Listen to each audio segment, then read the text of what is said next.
because it's a bit delayed. But you know what? We'll go nevertheless. This Sunday, man, no race. Well, how does that make you feel? Guys, it's a bit techie, isn't it? I hope you can all hear me. Mary, what's going on? Moderator extraordinaire. I hope you are well. We're going to talk about this report, right? Buzz radar. There's a couple other things that I want to touch on before we get to that. And I've prepared a couple slides if we can go through. I've heard people talk to it like very broadly and loosely, but on this stream, I want to almost go through it slide by slide, get a bit techie, because I think it's a very important conversation that we need to have, right? Has F1 peaked? Indeed. I suppose it depends on how you frame the question. If I give you my gut reaction, well, of course, F1 hasn't peaked. What are you on about? Peaked in terms of what? What sort of timelines are we talking about, Buzz Radar? Are we talking about ad infinitum? What, for the rest of history? 2022 was the most social interactions that we can expect to receive. Well, I don't think we're asking that question, because that's a bit far-fetched, if we're honest. What, this is the highest peaks that F1's ever going to see? I don't know about that. And there are a few drivers in that. We'll go for the report, and I will talk to them. I'll give you a piece of my mind, because I think it's interesting, eh? But first and foremost, I want to get to something else. Yesterday, there was a wicked football match between Liverpool FC, You'll Never Walk Alone, and Tottenham Hotspurs, the Spurs. At the end of which, or even in the middle of which, I think it might have been in the first half actually, there was an offside decision that VAR, so remember in football now they've got the on-pitch referee, they've got the two linesmen, and they've also got VAR. VAR was meant to cure, was brought in with a view to cure for the ills of all of football rules and regs. All of the dodgy decisions were meant to trend to zero here on in. Hasn't happened, and it was a massive decision, an incorrect decision made yesterday that affected ultimately the outcome of the game. It was an offside decision, and it was techie, and VAR got it wrong. Of course, all of the football sphere on Twitter were like, the PGMOL, the guys who are in charge of the VAR institution, released a tweet even, and said, we apologise, we'd got it wrong, and of course it affected the outcome of the match, yada, yada, yada. Ergo, apology not accepted was trending yesterday. It reminded me of something very similar, let's say circa 2021, Abu Dhabi maybe. Very, very different. But it's just, I only bring that up, I only put that forth to say this. If there are humans involved in rules and regs and the institution of the rules and regs, then you are always going to get human error. It's just a matter of how much you can trend that down to zero. That's all I will say on that. Let's talk about this peak F1 stuff. How do you guys in the chat, 14 of you watching concurrently, grateful ad infinitum each and every single time to each and every single one of you. How do you guys in the chat feel about this peak F1 thing, man? Because I go through fits and spurts, through phases. You guys will have heard me on a stream or a video talking, again, in depth about F1 and that I love it most when it's competitive between 1, 2 and 3 for the top step of the podium. And that still stands. I'm not going to walk that back always. But blimey, sometimes these things go in life cycles, no? Don't I? Every sport, regardless of how big or small, not even sport, just things in life, they have these life cycles, peaks and troughs. And that's not to say that I'm necessarily enjoying this Max Verstappen period of dominance as much as the next purist, because I'm not really. Okay, so there are things to enjoy. Suzuka Sector 1 was incredible. Monaco Sector 3 was incredible. The come from behind victory from Mr. Verstappen at Miami, as an example, where he put his teammate Checo Perez under manners. These are displays of the highest calibre in the sport that we love, true excellence, and that comes along very, very rarely, very, very rarely. And I think there is something. I'm not going to tell anyone how to appreciate or even how to watch F1, because that's the beauty of subjectivity, and beauty ultimately is in the eye of the beholder, right? It's not for me to tell anybody how they need to watch their F1, but the way I ingest it, I can, if I see something that's rare, that's so rare as some of the things that Max Verstappen's going on with this year, I can get down with that. I can appreciate that. I'll be honest with you guys. This is just my bloody subjectivity. Eh? I don't want to be told that I should, or that I must, or even that if I'm not a true fan, if I don't appreciate Suzuka Sector 1 quali lap, or Monaco Sector 3, or any other segment or sector even of this F1 season. I don't want to be told that. Why am I? Who are you? I'm grown. I've already got 2 parents. I don't need any more. Nanaki, cars keep getting better and more advanced. So in my opinion, no, it has not peaked. We will get to that. I'm telling you. Let's go, Mary Binney. This is we're going to get to it. We'll talk to all this as we go through the report. But I just wanted to get that off the top of the dome. There are absolutely reasons to appreciate F1. But the one that I feel like most people subscribe to, the main one that most people watch F1 for or have done historically, is competition. And therein lies the missing link. So whatever they want to say, I don't know. They can say whatever they want to, but I don't know. When the competition comes back, then you'll see a big uptick. Let's go through this report. I'm going to get a bit techie today. I'm going to go for we'll go for 40 minutes, but I want to get proper techie on this, because I've heard people talk about it, but I've yet to see the report opened up properly. And since Noddy Accountant Cameron reviews and speaks to reports and findings, then for a living even, so why not? Let's go for it. Right, let's get this report out. And again, this is a Buzz Radar. Buzz Radar, they mine analytics. And again, for the report context, they've used AI paired with some human analysis, which, again, you can debate the merits of that. Is AI perfect? Well, probably not. Is it getting better? Well, probably. But this is very dependent on the user of the AI and how they've mined this data analytics. I'll say that as the first precursor / caveat. Go on then, let's get into this report and see what you guys think.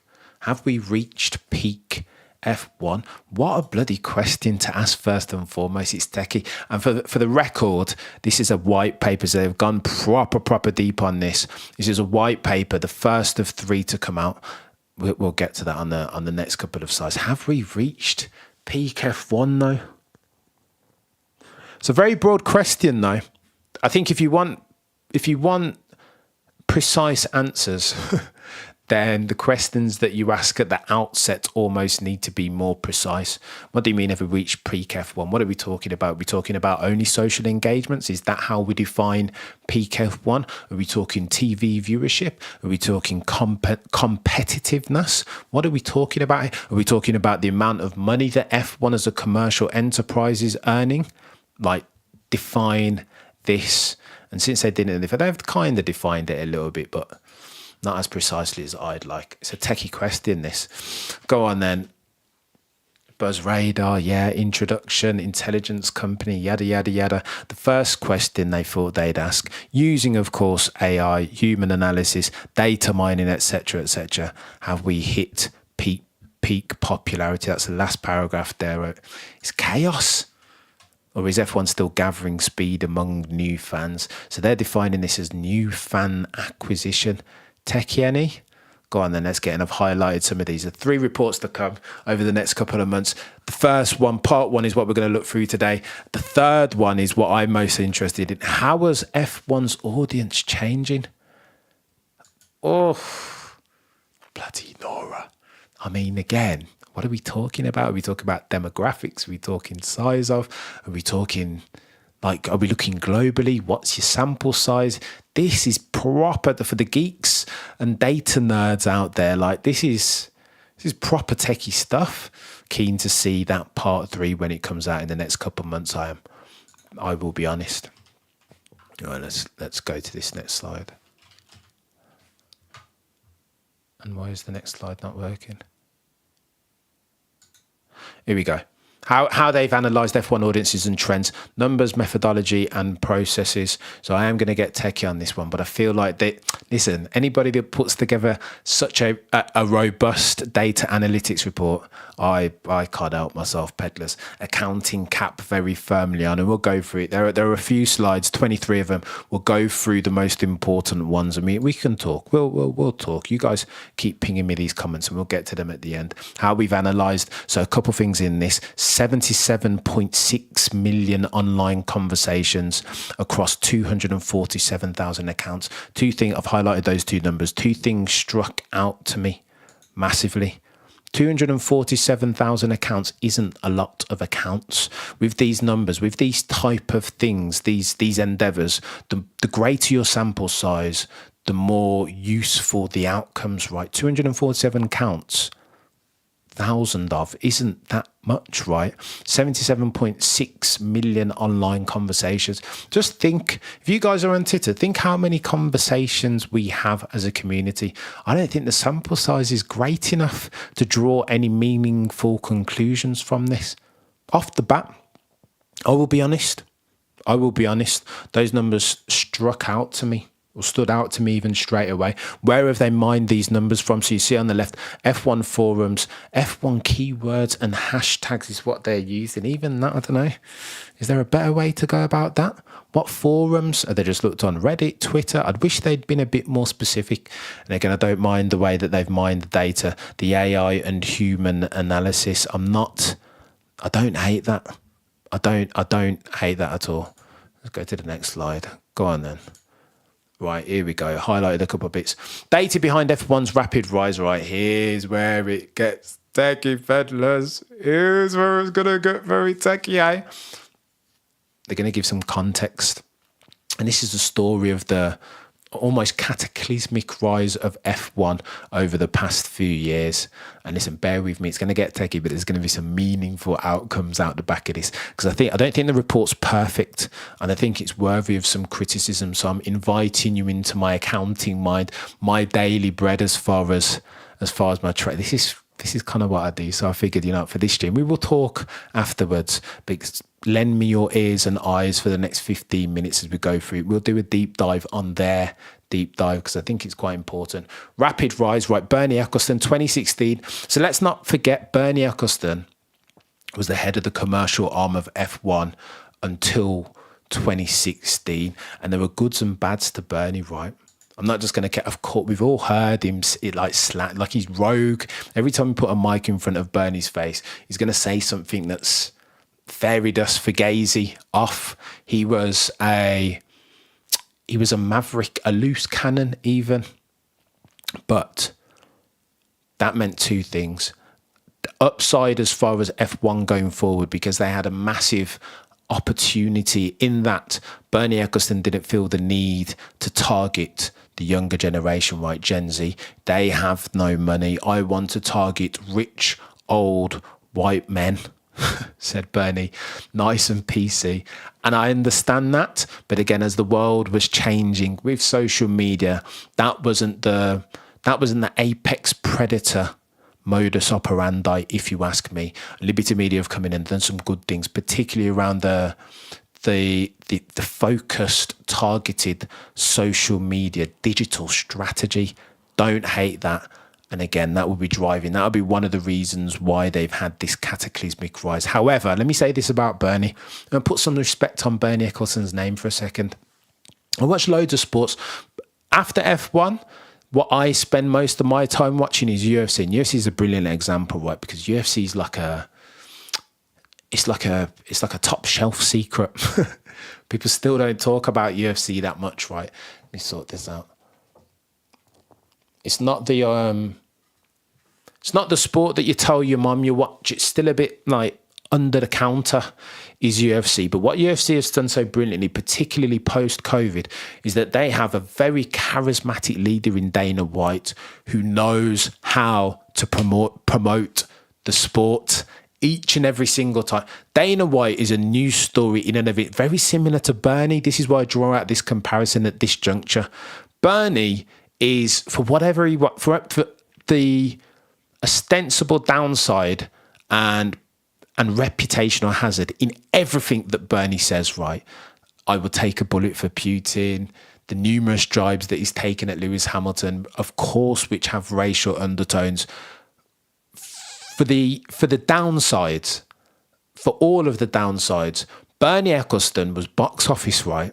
He was box office, and even after the fact in his old age, he's still very box office. There is a promotional upside to having somebody like that as your figure. Listen, I love Stefano Domenicali as much as the next man. But when you compare and contrast, if you're talking about charismatic leadership, Stefano Domenicali isn't going to pitch the sport. You've heard him. We'll get on to the way that they've tried to refute this Buzz Radar report, and they have tried to refute it. But who's the guy that's kind of like leading the charge for F1 from the front strategically? Stefano Domenicali. What? Who's that, you say? Most people that don't know about F1 won't know who Stefano Domenicali. You say his name and they'll be like, what are you talking about? I don't think Stefano is that guy to put the sport of F1 on his back and lead the charge and kick down doors, so many doors, like Bernie Ecclestone did. There's Bernie Ecclestone's credit. I think he's worthy of some, I'll be honest with you. I was watching an interview yesterday, and the guy was talking about, he didn't know, I think it was Maurice Hamilton, to be fair. He was saying that, and again, a learned guy, a journalist for 50 years, as long as F1 has been going on, he's been watching. He said something to the effect of, I don't know what's going to happen after Bernie. So this was like an interview given in like 2010 or something. He was saying, I don't know how they're going to manage it post Bernie. It's very easy to forget what Bernie was to F1 when you look at his rogue quotes every single day, pretty much these days. But he was a bastion for F1, charisma and all, business knowledge and all.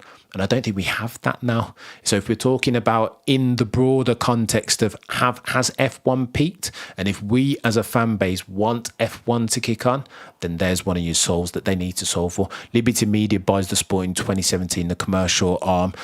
I think when we look at these analyses, we want to look pre and post Liberty Media 2017. You'll see an example in the next couple of slides of what I'm talking about. Of course, Drive to Survive needs to get a bit of percentage as far as the causality when we're talking about the peaks. So this is F1 on the up and up between 2017 or a bit earlier, even 2014 and 2022. It's come on massively, hasn't it? Come on humongously. And there are loads of ingredients in that recipe, which the next couple of slides will outline. Go on then. I thought I had this slide up so you could see. So go on then. Bernie, to summarise. Bernie, Liberty Media in 2017. Strong social and digital content strategy. Of course, COVID-19, act of God, and then Drive to Survive. Those, of course. So that is kind of, in a nutshell, the story of the cataclysmic rise. Go on then, and let's have a look. And this is important, peddlers.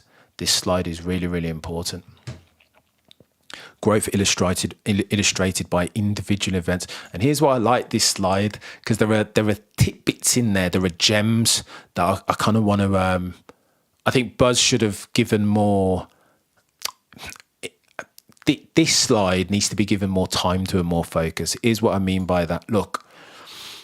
Firstly, 2017, pre-2017 and post-2017, you can see that some of these events, nobody's going to tell me that 2016 season on the left, the highlighted piece, Rosberg and Hamilton colliding in Spain, isn't bigger than the event second from the right, which was Carlos Sainz defies team orders to win the British Grand Prix. What? Yeah, that was huge. That was huge as a moment, but nobody's going to tell me it's bigger than the 2016 collision between Hamilton and Rosberg. Ergo, I feel like we need to do before and after Liberty Media, because you're not comparing apples for apples. If 2016 Barcelona between Hamilton and Rosberg happened in 2022, you're telling me that it wouldn't be a bigger event as far as social conversations than Sainz and bloody the British Grand Prix and him being a bit cheeky to Charles Leclerc? Behave. So that's why I say that I think there's a pre and post piece to be done here.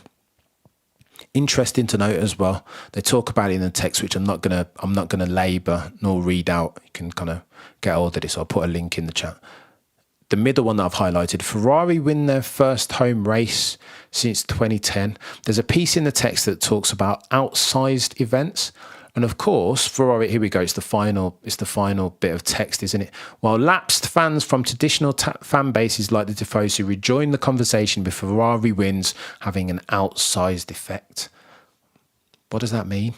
That means every time that Ferrari wins, so big is their fan base that all of them jump on Twitter and Reddit and Facebook and bloody TikTok and have conversations where it's so keen are they to celebrate. There is a learning from this then. Noddy Mercedes fans like me who are just pinning their hopes on the resurgence of F1 as far as the fan base and social conversations on the resurgence of Mercedes. That's a misnomer. Absolutely misdirection. Because if it weren't Mercedes, let's say it was Ferrari. If it were Ferrari and Charles Leclerc and Carlos Sainz taking the fight to Max Verstappen over the next couple of seasons, people would be talking about it. Obviously, the more the merrier. If Lewis and George can get in there too, perfect. But all we need is one. There needs to be uncertainty. There needs to be competition. If you rock up to every race weekend as a viewer and you know exactly what's going to happen, that's an issue. You are incentivized to turn off and go and watch another sport, which again, we will get to. Let's have a look at some of these other events. Verstappen wins dramatic title fight. So interesting, look. So the third text box that I've highlighted from the right, the 2021 season, Verstappen wins dramatic. So that's Abu Dhabi 21. That's not even the biggest. So you mean to tell me that there were more social interactions around Sainz defying his team and doing the cheeky one on Charles Leclerc than was on Abu Dhabi 21? I don't know, you tell me in the chat. Does that feel right to you? Does that feel right? Of course you will have the trickle throw effect. There will be more people interacting in 2022 on the back of 21. I get that. But yeah, and still, I don't know. If they've mined 10 years worth of data, people are still talking about Abu Dhabi 21 now. So I'm keen to see how they've aligned those time phases. I mean, Abu Dhabi 21. I mean, people are still talking about that now. They won't be talking about Sainz at Silverstone, nor will they be talking about Max Verstappen winning his second at Suzuka, like that. Minor. So it's interesting, eh? Interesting. Go on then, let's skip ahead to the next couple. Oh, growth versus other sports. This is interesting. NFL is humongous, in absolute terms. Social media conversations. And you know what else is in? Okay, I will say this. I meant to say this at the outset. It's also interesting how direct is the link between conversations online and total fan base. I'm not sure. Here's what I mean by that. There is going to be a percentage of fans who don't care. I was listening to Quick Stop. Shout out Tasha and Mario. Tasha was like, I don't even go on there. I try not to go on Twitter. Like, I'm going to watch every race, but I'm trying to restrict the interactions that I have on Twitter. I say all that to say that there is a percentage of the total fan base who you will never catch online. You can't capture them in this. And as far as F1 refuting this Buzz Radar piece, I think that's their case for, right? That's their argument against, well, you're not capturing all the data in this. You can't, because there are so many, particularly old school fans that aren't even online. My mum wouldn't know how to get on Twitter even, but she watches every race that Lewis is driving in. So this is caveats. It's important. Look at the relativity between sports. NFL just kills, right? But again, the relative growth, 80% is what F1's social media mentions has grown between 2016 and 2022. And again, keep in mind, Netflix Drive to Survive, the blockbuster season that was 2021. And of course, the bloody blood and guts battle between Max Verstappen and Lewis Hamilton, lights of which we've never seen previously and may never see again. Go on, there's another thing that I wanted to point out on here. Premier League, look how close F1 is to Premier League. All right, so just shy of 20 million. social media mentions or conversations even in 2022. Premier League is not, I thought Premier League would be right up there next to NFL, but it's not a million miles away from F1, which is interesting. Here's why. Because there's so much more Premier League content, right? Hundreds of games over the course of a season. We get like 23, 24 races. I don't know how they plug that. Okay, so they're looking to have more races, right? But I think I've always said that drivers are the biggest assets in F1. And I think we should see more of them than just a race weekend and Drive to Survive like once a year. I don't know. Like Lando's obviously doing wicked things with Quadrant. You can see him on his YouTube. I would enjoy it personally if all of the F1 drivers had their YouTube channel that they were active on. But again, that's my 2 cents there. Interestingly as well, I want to point out, if you're comparing car series, look at NASCAR, IndyCar, WRC on the right-hand side. Bonkers in absolute terms and growth rate. Not even close to F1. Bonkers. F1's playing with the big boys here, and I don't hate it. It's a good news story, that. Go on then. F1 follows increasing year in year. We don't need to talk about that one, I don't think. So here we go. Let's get into the nitty gritty of it. Are we past the peak? Yada, yada, yada. Blah, blah, blah. Right, here we go. Down 70.2% in 2023. This is a year-on-year comparison, right? So you're comparing between 2023 and 2022. That is bonkers, ladies and gents. That is absolute chaos. And what's causing it? Well, we know what's causing it. And what I'm not going to do here is point my lens at Red Bull specifically. It's not their fault, ladies and gents, that they've gone on so incredible and that they've got Adrian Newey and Horner and that their pit stops are incredible and Max Verstappen hasn't really made a mistake all season. It isn't their fault.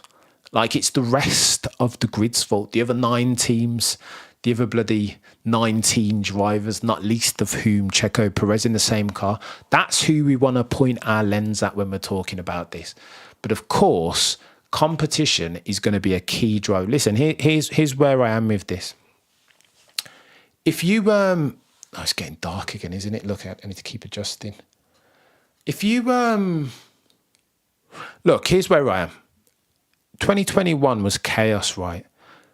But that's not meaning to say, people will talk about like, okay, so social justice, F1 doesn't really keep track of, it's not at the forefront of the social justice or the fight for social justice even, is it? I'm not sure F1 will ever be. And that's a bugbear for many people all around the world. It is and will always be. But in 2021, that didn't stop anybody from watching. We're going to argue that F1's much more progressive now than it was then. I think you can make that argument. But back then, it didn't lead to anybody turning off. Nobody was going to not watch 2021. Why? Well, because it was so competitive. It was blockbuster, Showtime stuff. You couldn't not watch a race weekend because you wanted to know what was going to happen. There was uncertainty. There was jeopardy at every single race. So there we go. That's your apex predator. All this other stuff. Oh, the F1 racers won. It's they go to like regions with debatable human record.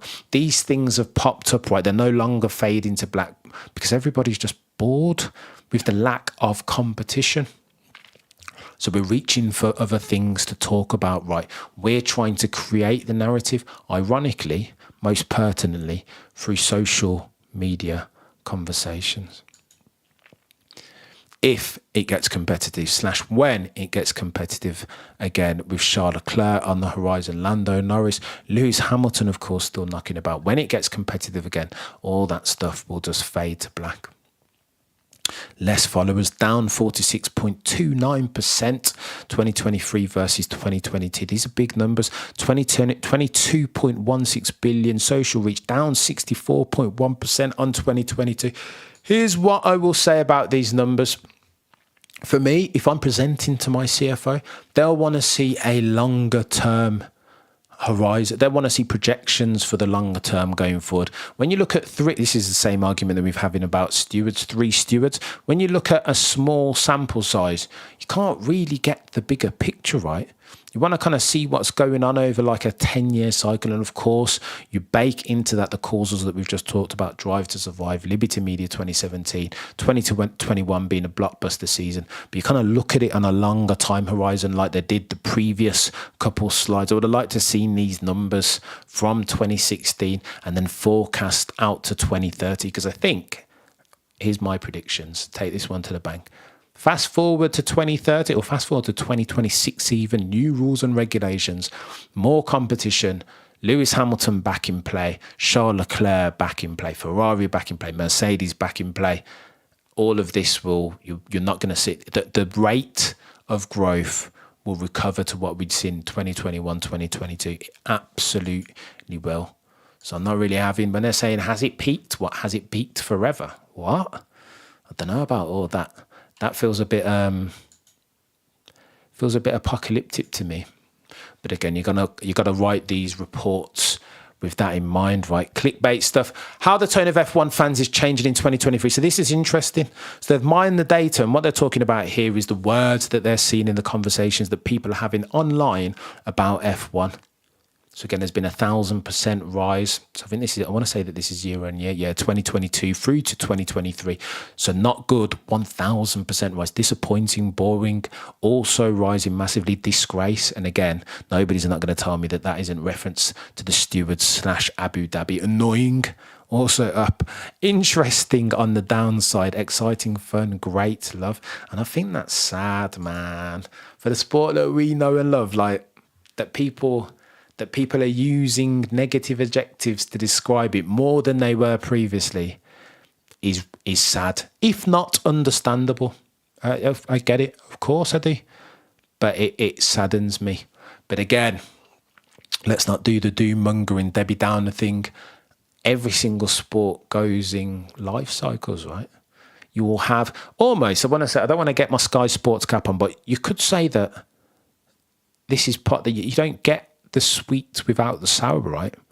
The juxtaposition needs to be there, because otherwise you won't appreciate a 2021 season. And I think this is what we're seeing. A ton of people have come into the sport on the back of the blockbuster season that was 2021. That is all they've seen from F1. And so it's within reason for them to only expect those type of seasons. This is a learning curve that we're seeing for 25% of the F1 viewing public. Right, let's get back onto these slides, because it's tacky. How sad is that though? Not good. Bloody Nora. That is quite sad. Go on then. Let's go on to the next slides. Miami. So this is interesting. Go on then, peddlers. Let's have a look on the left of this. Do me a favour and like. I know I'm getting very techie on this one. Less feeling, more thinking. But I think it's an important report to give a bit of time. We'll go another 5 minutes on this, and then I'll chime in on what I think and other stuff. Go on then. Kids love F1. So they've given a couple of examples of the way that people talk. And anybody that moves on Twitter will have seen these type of, worse than this. Let's be frank and honest. But they've given a couple of examples. I don't know, man, says kids love F1, ironically. F1 just doesn't feel the same anymore. I watched every race of the Mercedes domination era religiously, but there's something about this season which isn't very compelling. Maybe I'm just talking nonsense, but it feels like there's nothing at stake. Fair play. Kids love F1. I don't disagree. They're right. There is nothing at stakes. And when you're talking about the reasons why people watch F1 in the first instance, or are brought into F1 via a friend or a family member, stakes and uncertainty and jeopardy, in addition to high-level racing and all that other good stuff, but stakes and uncertainty, jeopardy around who's going to win, that's what brings people in. Currently, we're not seeing that, right? And so, sadly, the rate of growth has dropped off. Paul says, repeated dominance of one team is one of the most important things in making a year of F1 boring or not. If there's a fight at the front, it's almost always going to be a good watch, says Paul Dinora. Someone else says, Verstappen is about to do me a service by causing me to stop watching F1 and freeing up my weekend mornings. How bloody sad is that? I mean, breaks my heart reading that stuff. I'm telling you, it's like, oh, people are dialing out, and I don't hate it. I understand it. 2000 to 2004 Michael Schumacher era, I dropped off. I'm not going to lie. I would tune in for the first 5 to 10 and then come back at the end to see the finish. I just wanted to see the exciting bits. And that wasn't the 1.5 hours of Michael Schumacher domination in the middle of the Grand Prix. I get it. I do understand, but it's a shame. It is a shame. And I'm going back and forth on this, and I'm picking. But all of my diatribe at the start talking about Dana White and Bernie Ecclestone, you need reasons to watch F1. Or watch anything, right? Because time is a finite resource, and there are a gazillion other sports and other attractions, TikTok, whatever, that people can go and watch. Not least the 25% of new F1 fans that came into the sport through a drive to survive. They can go and watch something else, or go and spend time with the fam, whatever they can. And so you just need more reasons, right? Whether that's a charismatic leader a la Dana White instead of the Stefano Domenicali. Whilst there's not competition, and there will be times when competition's not going to be at its high, not its peak like we saw in Abu Dhabi 21. That's just the life cycle of the thing. Just is. That's what's going to happen. Whilst that's going on, you need a Dana White to be saying, listen, this is why you need to watch this. There is jeopardy here. How far is Max Verstappen going to go down? Have they even I was thinking about this overnight and talking to my partner about it. You know, I don't even think they've marketed Max Verstappen properly. They haven't. Okay, loads of people don't like him and will never like him. I'm not asking people to like him. There's a heel thesis. I'm trying to think wrestling terminology. Stone Cold Steve Austin was a heel, right? He wasn't a baby face. People weren't supposed to like him. But because he was so bloody charismatic, there was a thing to him, right? The way he cheers and the crack in the beer cans. There was something to Stone Cold. And I think there's something to Max Verstappen that they're not marketing properly. This dude, he's absolutely a generational talent. But as a personality, I don't think they're, I don't know. I think there's something. I think there's something to be marketed there that I don't think they're maximising. There's Cameron's hot take. Talk about Miami, 24% drop year on year on ABC viewership. And that kind of makes sense to me, if I'm honest with you, Pedal, because remember that was the inaugural, right? That was the very first race at Miami that we saw in 2022. So you'd expect a bit of a drop. You guys can go for those numbers. But I don't think that's massive headlines, I will be honest. Not from Miami. You probably expect a similar drop this year when you roll forward to 2022. Right, let's go on to the next one. Our prediction, say Buzz Radar. This is where it gets interesting. What are the useful takeaways, Buzz Radar? Right, this slide is sick. This slide is a really, really good slide. Right, close competition means more fan engagement. No kidding, Sherlock. Spent the last 10 minutes talking about that. What's going on, Foster? I hope you're good. I will come. Well, what's going on? Stone Cold. Louis, I'll get to the comments in a second, but I realise I'm juggling quite a few balls with this presentation, more than normal. So their conclusion, close competition means more fan engagement. I don't hate that. There is a clear pattern, they say. In F1, as there is most sports, the closer the competition, the greater the jeopardy, the more people are excited to talk about it. And then you get the word of mouth marketing, right, that's so important to these sports franchises. Look at it. I'm going to ask you to cast your eye onto the right side. This graph is absolutely nuts. So the white line is F1 mentions. The bars are drivers' winning margins. So, okay, so look at the right-hand side, 2023. So they've prorated it.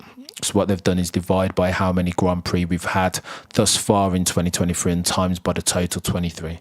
So you'd get a like-for-like comparison. So the volume of mentions is on course to fall by 20%, mirroring Hamilton's 2018 dominant season. So Lewis was most dominant in 2018, and you can see what the white line does in 2018. 3 from the left, it drops off because people don't care. When it's too dominant and you know what's going to happen, why would I waste my time in watching?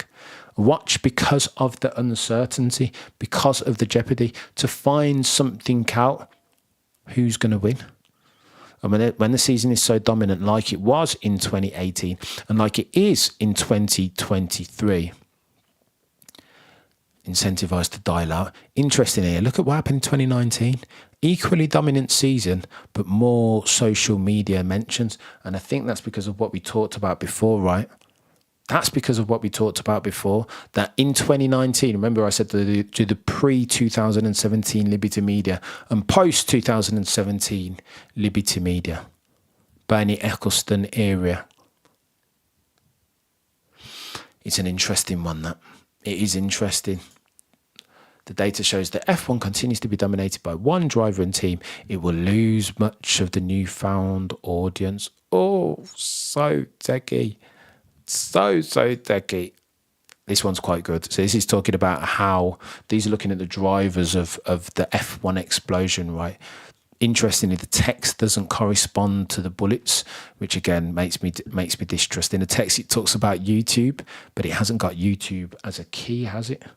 Which again makes me distrust the people who've put this together. But I digress. I suppose the key takeaways: Drive to Survive is huge. Family and Friends, 27%, humongous. Or Family and Friends total is about 32%, right? So family and friends, the only way that people talk about this is if it is competitive, eh? That's how people sign up to F1. Right, fans changing sport. I see, this is interesting. So it's just saying that all that this graph is saying is that lots of mentions or social media conversations have transitioned from Ferrari and Mercedes to Red Bull. Red Bull up 14% from 2017 to 2022. Scuderia Ferrari down 12%. Jeez. Mercedes down 6%, so or 4% even. McLaren 6%. So they're moving from McLaren, Mercedes and Ferrari and becoming Red Bull fans. That's chaos. And Haas, interestingly. And I suppose that speaks to the expansion of the franchise into North America. Haas being ostensibly a North American team. Oh, right. There we go. A cheeky deep dive. I wanted to do that. I know it's techie. I don't know if anybody's still watching at this point. So boring and monotonous was that, but this is what I do on a daily basis at work as an accountant. So I figured if there is a report to do a deep dive on, then I'm going to do it. And I agree for the most part broadly with their takeaways. What's going on, Smash? I agree for the most part. Got to get the wrestling analogies in there, William. It has to happen. If you smell what camera's cooking. I agree for the most part with the takeaways, but the key one here, there's a couple things that I'd like to see from F1. Dana White type leader and figurehead instead of Stefano Domenicali. I don't think Stefano's going to he's not going to do anything to take the sport forward because he's just not that guy. He doesn't have that personality. Is he a leader, like an executive leader? Of course he is. Like, he's a good man and he's very intelligent. We've seen that. He's got that in his locker. But is he the type of charismatic guy that can jump onto a YouTube stream and compel people who've never watched F1 to go and watch next week's Qatar Grand Prix? I don't think so. And that's what this is promotion. Everything is promotion in 2023, right? As far as F1's concerned, everything is an opportunity to win new fan base, gain new eyes to the sport, or lose them. There's no stasis when you're competing against the likes of the NHL and the NFL, Champions League, Premier League. You're either advancing and going forwards or you're moving backwards. And for me, for now, they're moving backwards because there's still narratives that they're not necessarily taking advantage of. In my humble opinion, Max Verstappen being one, he's a different type of guy, right? Tell that story. Okay, so you're not going to get a lot of FaceTime with him, but tell that story. What's he? Anyway, I digress. But yeah, I thought that was interesting, guys. And you know what? I watched. Again, I don't know. I do all these fighting analogies. I don't know how much you guys even watch fighting. I was watching One Championship. There's a girl. I'll tell you guys this story very quickly, and then we can get into chats for the next 13, 15 minutes. There is a UFC competitor, a fighting organisation called One Championship, based out of Asia. And there were two twins. I don't think they were twins, but they looked very similar. Like, I think they might have been twins, actually. Victoria and Angela Lee. The younger sister committed suicide, bless her, a couple of years back. The older sister went on to become a champion in the organisation, but she struggled with mental health issues, right? She's decided to retire because she doesn't want to do all the weight cut and all the training. She can't be bothered with it. And again, she understands the mental health downside. I think she's created an organisation to help people like her who go through these. We all go through mental health struggles, right? So with a view to safeguard our own mental health, this One Championship champion decided she's not going to fight anymore. She's going to sack it off. And so she retired.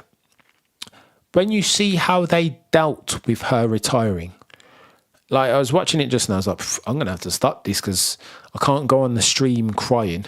I can't be crying. It was getting to me. It was emotional because they were promoting it. They'd done it well. They'd wrapped it up in a neatly packaged montage. It was emotive. It evoked emotion. They were pulling at people's heartstrings. F1 doesn't do that. When Sebastian Vettel retired last year, okay, so they had the Guard of Honour, and Aston Martin did a brilliant piece, the black and white video with Vettel sitting down and saying, I will retire at the end of this season. You've all seen it. But what else did F1 do? F1 didn't really celebrate, and maybe it's not incumbent on F1, maybe it's incumbent, maybe it's the duty and the role of the internationally syndicated broadcaster to put together these packages. But I didn't see any there were no highlight reels, there was no equivalent evocative imagery or piece put together by F1 to celebrate Sebastian Vettel, 4-time champion, one of the greatest that we've ever seen. F1 doesn't do these things very well. And whilst it's not competitive, whilst we don't know how long this period of Red Bull and Max Verstappen dominance is going to go on for, this becomes more important. By the day, peddlers, cling on to stories, F1. This is F1 that I'm talking to here, the commercial rights holder. Cling on to stories that are juicy, that you can tell. Talk about Max's quirkiness outside of the cockpit. You see him talking to his daughter-in-law or whatever, like when she's harassing him on the sim. Like, talk about this dude, like his person, his dedication to sim. Talk about Lewis Hamilton and what he's doing outside of the cockpit, the brilliant diversity and social justice. Talk to these plot lines more than you're doing now, because you don't have anything else to talk about right now, eh? Other than how excellent Max, like, to talk to these nuanced things, F1, because every other organisation is doing it. Every other sport is doing it. NFL are nailing it. If you guys have Netflix, I don't even watch NFL, but I've got on my watch list Quarterback. There are a gazillions, All or Nothing. There are these brilliant things. They're leveraging more than just one. We've just got Drive to Survive, right?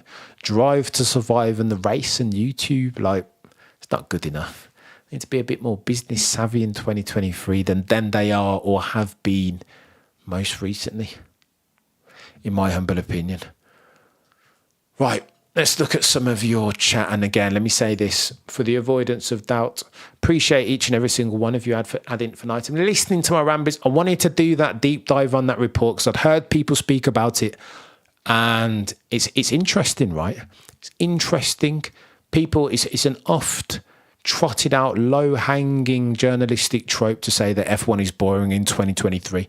But why? What's driving that? What are the numbers around that outline that? Are we just looking at social media conversations? Are we looking at viewership numbers? Because let this be known, take this to the bank. Viewership numbers are lagging, right? The likes of Sky Sports F1 and F1 will be seeing the drip feed effect of a very monotonous season as we speak. They'll be getting their numbers now, but when it hits properly, I'll give you a good example, right? They did a lot of pro-ratering of Max Verstappen's year in 2023. A lot of the numbers that they were talking to were like just first half only, so you could get a like-for-like comparison. Nobody's going to tell me if Max is going to win the championship at the next race.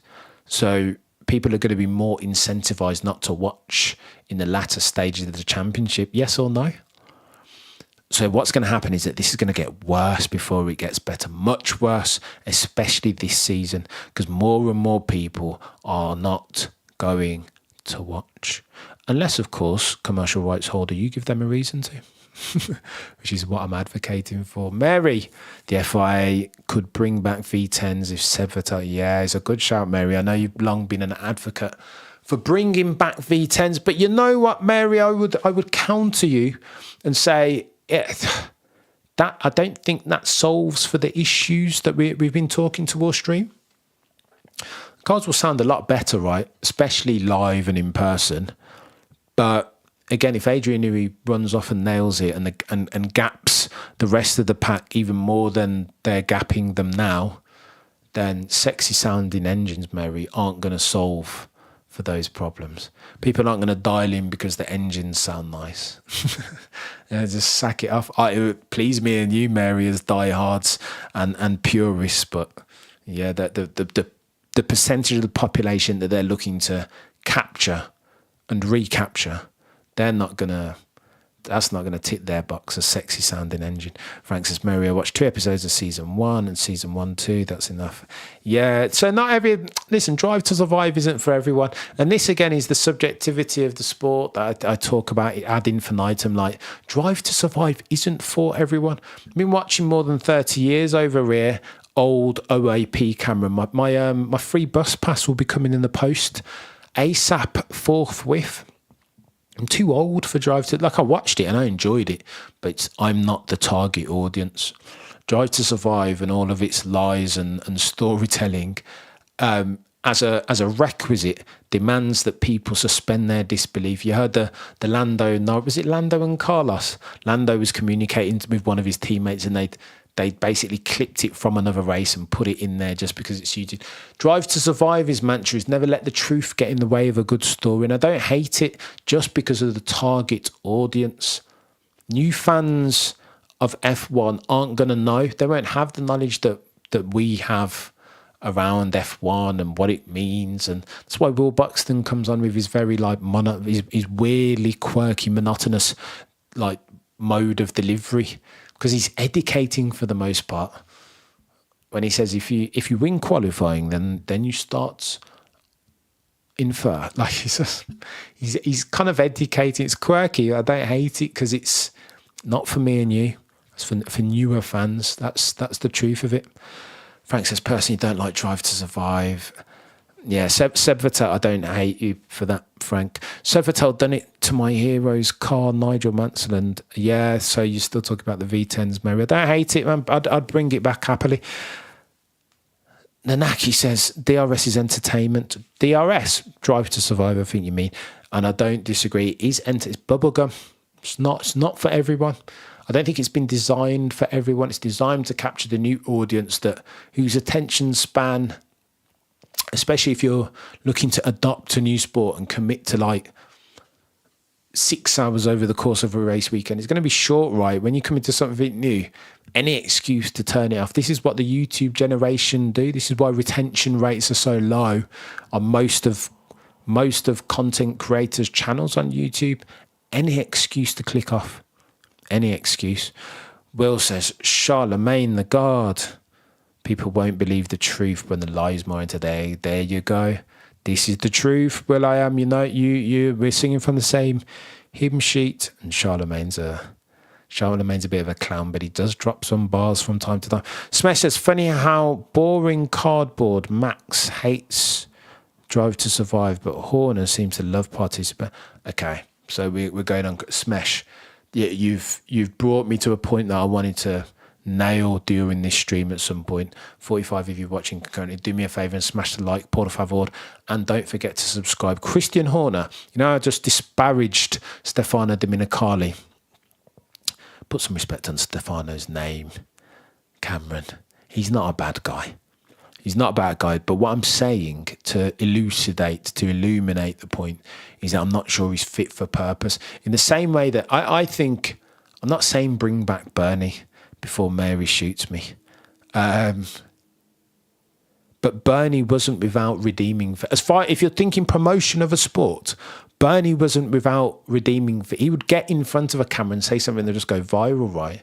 And that's the type of bad or good. That's the type of guy or girl that F1 needs going forward. Smash. The reason why I bring that up, you've reminded me. I was trying to think who's that guy. Who's like the Dana White equivalent in F1? Who could you put a mic in their face and they're going to give you a soundbite that's going to go viral? That you're going to get bang for your buck in terms of marketing a sports franchise. Christian Horner? Who else? Okay, love him or hate him, he has a soundbite. He talks in sound bites. As I was editing, I'll let you guys into a secret. As I was editing the Peter Windsor interview, like normally, so I try and edit all of the podcasts right. Not like, it's not a massive editing job, but try and put a couple really, really good bits of the intro. I do this with the shakedown every time. You'll see that's like a 90-second intro where I've taken some of the best clips, just clip them up and put them like a teaser. Because again, retention is very important. I think it's lazy almost to just put an interview out there where we get straight into it. It's want to provide you guys with the best product. So do that, helps retention. There are certain guys like me, when I'm on with Shez and Baxty, it's tough to get like the best bits, but there's plenty to choose from, right? And eventually I will always end up with like a 10-minute clip and have to chop that down to like 1.5 minutes or whatever. With Peter Windsor, you end up because he talks in headlines. So has this way. He's so engaging. He has this way of just pretty much everything that comes out of his mouth could be a headline. And this is what these charismatic leaders / communicators do. Christian Horner is cut from the same cloth as Peter Windsor in that sense. He's just box office naturally. He talks. He I don't want to say he courts controversy, even though he kind of does. But the way he talks, listen to Christian Horner, whether it's at, I don't know, the Cambridge Union or on Drive to Survive, he says these things. Yeah, you could think of 5 of them. 5 things very quickly that Christian Horner said that are just like super viral. Remember when he told Lewis to STFU when Lewis was doing his winning speech? There's the piece when like I used it in a clip recently. There's a piece on Drive to Survive when he's Jerry Halliwell asks him, or Jerry Horner asks him even, don't you think Checo's done a really, really good job? And rather than even answer, he just sips. Like he just talks in he talks in headlines. And look, if you're going to put the crown around somebody's head and give them that responsibility to promote F1 around the world, all I'm saying to you is it's that type of dude, guy or gal that you need. Somebody who's just inherently viral, that talks in viral headlines. Mary said it. Bernie did have good points, although we don't remember them so much these days because he doesn't he doesn't necessarily we don't get to see them in September of 2023, not too often. But he did have, I mean, he built the house that is F1, and for that, surely Bernie Eccleston deserves a bit of credit. Even though I've said that, it sounds like sacrilege. Oh no, they will clip that up. Cameron is a racism sympathiser. Mate, have at it. If that's what they want to, let them eat cake. Are you not entertained? Will says, as soon as I know when I have to go to Phoenix, everybody's going Phoenix, aren't they? It's getting techie. I'd love to come to the States one of the. It will happen. It will happen in the end. I promise. It will happen. I know Nash is going to be out there doing his quick stop live. Go and cop your tickets if you're going to be there, because that will be an incredible show. Smash, if F1 had Dana White, it would be a far more toxic environment. The Max fans have made it already. The racism and openness of it would be far worse. Helmut Marko would say far more. Okay, so there's your downside, Smash. Which cap do you want to wear, Smash? Can't be all things to all people. Of course there will be that. Dana White has massive reputational downside. They should have sacked him the other day with his incident with his missus during New Year's. But they can't sack him. They can't sack him because he's too valuable to the organisation. He's a key person. The business of UFC and mixed martial arts, you could argue, is worse for not having Dana White. It's just different. He means that much to that sports enterprise. We could do somebody like that. We could do with somebody like that. Frank Marv could be. Unfortunately, I have some memory issues. Oh, Frank, me and you both, mate. I'm not looking to trivialise that, but yeah, my old man's struggling a little bit at the moment with his memory. Shout out Cameron Senior. Alex says, stop being a hypocrite. Mary, it was Belgium Grand Prix until 1982. That was the last race there. Lewis fans own it. Okay, let me talk about that. Right, look, I talked earlier on the intro, talked about a football incident that happened. I always presumed that football fans were far more toxic than us F1 fans. On every count, racism, bullying, abuse, misogyny.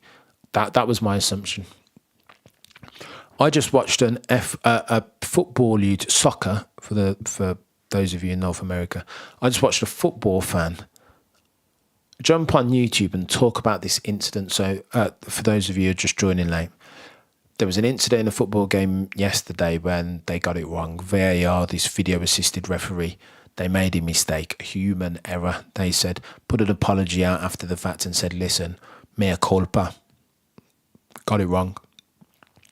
I watch a YouTuber who can be quite toxic. I'm not going to give away any names. He was talking about that, and he is a fan of a team whose fan base traditionally root against the team that were Tottenham Hotspur, that were on the bad end of this course. So imagine it's like Abu Dhabi. It's like basically it's like a Nico Rosberg fan. Is that where? It's like a Fernando Alonso fan saying that they felt bad for Lewis in Abu Dhabi. But it wouldn't really happen, would it? So toxic and tribal-y. It's like the enemy of my enemy is my friend. If you're like a fan of anybody that Lewis Hamilton didn't get on with, then you rejoiced Abu Dhabi and it was the chickens coming home to roost and all that stuff. I was surprised yesterday. I think this surprised me just how toxic of a community we have become, because I never expected us to compare adversely, unfavourably on the toxic metric to football. What? These guys are coming out saying university was a bad decision, even if they wanted that team to lose. We at the levels of toxicity in F1 are bonkers, absolutely bonkers. But anyway, I felt bad for Lewis. Yeah, I don't know. You guys are nice in the chat for the most part, aren't you? It's but we are an anomaly as a community. 45 of you watching concurrently. Do me a favour, smash the like. I feel like I've been going for ages here, guys. Oh my gosh, 1 hour, 5 minutes. What is he doing? Right, I will say this. I wanted to share something with you very quickly. 50 of you watching concurrently. Grateful adding for an item to each and every single one of you. You guys are absolute legends. Before I dial off, I'm going to share this because it is, I should have had this prepped, but so long was I going through the diatribe of that Buzz Radar report. I'm going to put a cheeky, one sec. I'm just going to put the link in the chat if you guys want to go and peruse yourself, if you're a geek like me. Because you know what, I don't hate a cheeky report, especially one as comprehensive. I don't think they've nailed it. I think they could have I think there are bits and bobs that they could have done better, been a bit more precise on their desired outcomes, the scope of the report. I would have liked to see more graphics in there that compared F1's social engagement over a longer period of time. But you know what? I won't complain. It takes a long time to pull those things together, I'll be honest with you. First that Lee should have... Oh my gosh, are we going back to Abu Dhabi, Alex? Really?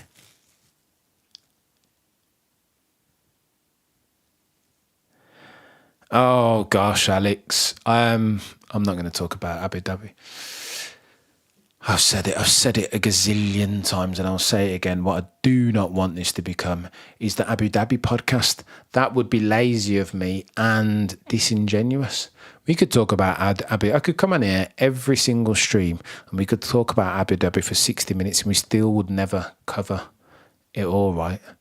There'd be other bits and other nook and cranny bit. There's still stuff that I haven't talked about as far as my first hand or second hand knowledge on F1, and I don't even know if I want to do. I'm not gonna talk about Abu Dhabi on this stream. It's the gift that keeps giving. Although I will say, in fact, I'm not even gonna do it. No, don't do it, Cameron.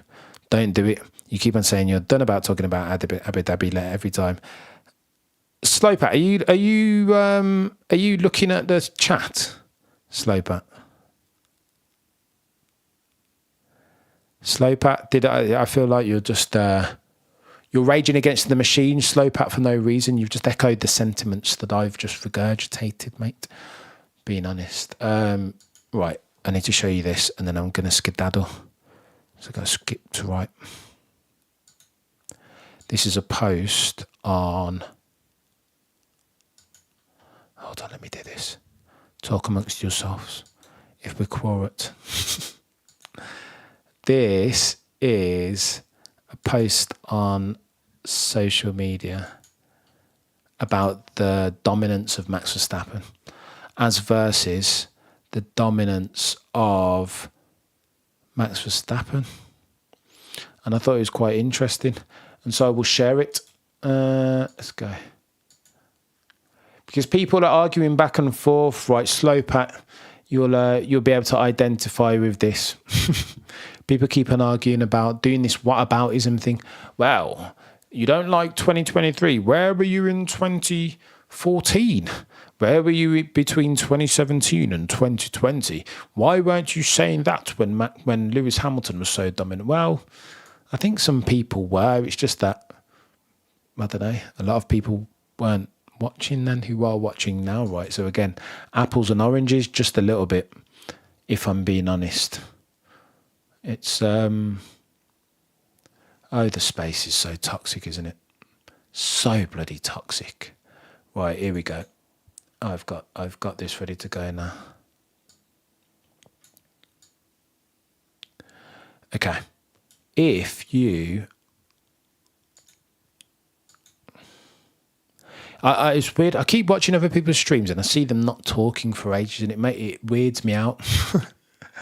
I will be honest, and that's why I try not to leave it. Like, even when I'm sorting something out in the background, I try to just talk and not leave much silence. Because someone's like, "Why am I watching this dude who's just sitting there silent while he sorts something out?" I feel like the best streamers and podcasters are always so they can sort something. They can multitask, sort something out in the background while doing something else. I am trying. Oh, here we go. He's done it.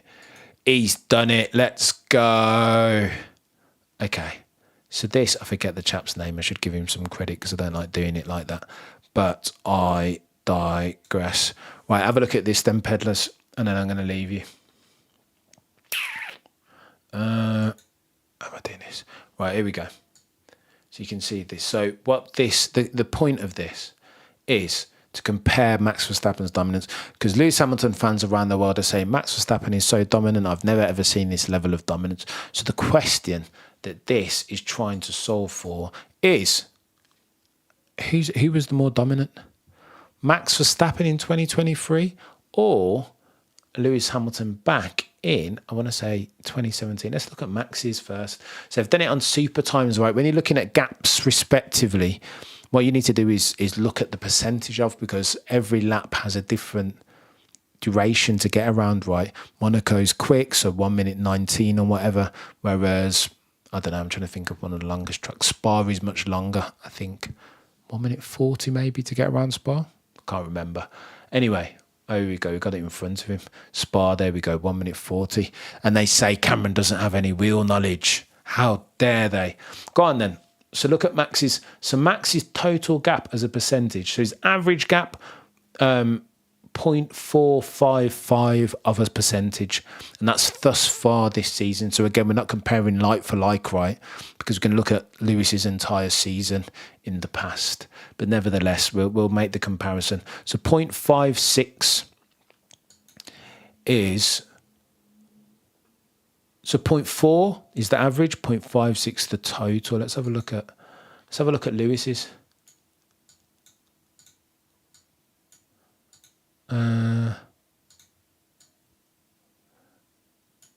Lewis was more dominant, wasn't he? Bloody no. When he was driving the W11, that season was chaos. So look, 0.68 is Lewis's average and 0.82. Bloody Nora. That season. I mean, dominance. You want to talk dominance? That W11. Rapid fire, eh? Don't hate it. But anyway, Pedders, I've been rambling on far too long. You guys are absolute legends. Let me read a couple more comments and then I'm going to run away. It's good to have a favourite driver as long as you respect all of them. Frank, you've taken the words out of my mouth. Nanaki, sorry, mate. I'm a better listener than the talker. Love it. Nanaki, me too. Me too. You got 2 ears and 1 mouth for a reason, right? And that's why I enjoy listening to God-tier broadcasters like a Peter Windsor, because you're going to listen and you're going to learn something. I will get there in the end, Peddlers, I promise. That's the level of broadcasting and podcasting and streaming that I'm aspiring to get to in the end, because I'm humble enough to know that although I put in all these hours and prepare and do all the video editing and the scripting, that I am by no means the perfect article, and you guys will feed back and tell me that I'm a numpty and that I'm wrong and that you disagree with my opinions, and I love all that. That's why we are here. Right then, with that, Peddlers, I'm going to run. Thank you so much for watching. Do me a favour and smash the like, subscribe on your way out the door. If you haven't already, that has been another stream. I'm going to try and do one midweek at some point. I need to get more frequent, get my reps in, so I can get to those Peter Windsor levels. Maybe, if he's lucky. If he's lucky, Cameron says. You guys have been amazing. Well, Alex, moderator extraordinaire, Mary, you guys have been absolute legends. Grateful ad infinitum to each and every single one of you. Have a fantastic Sunday between now and next time. Remember, as always, to look but never stare. See you at the top.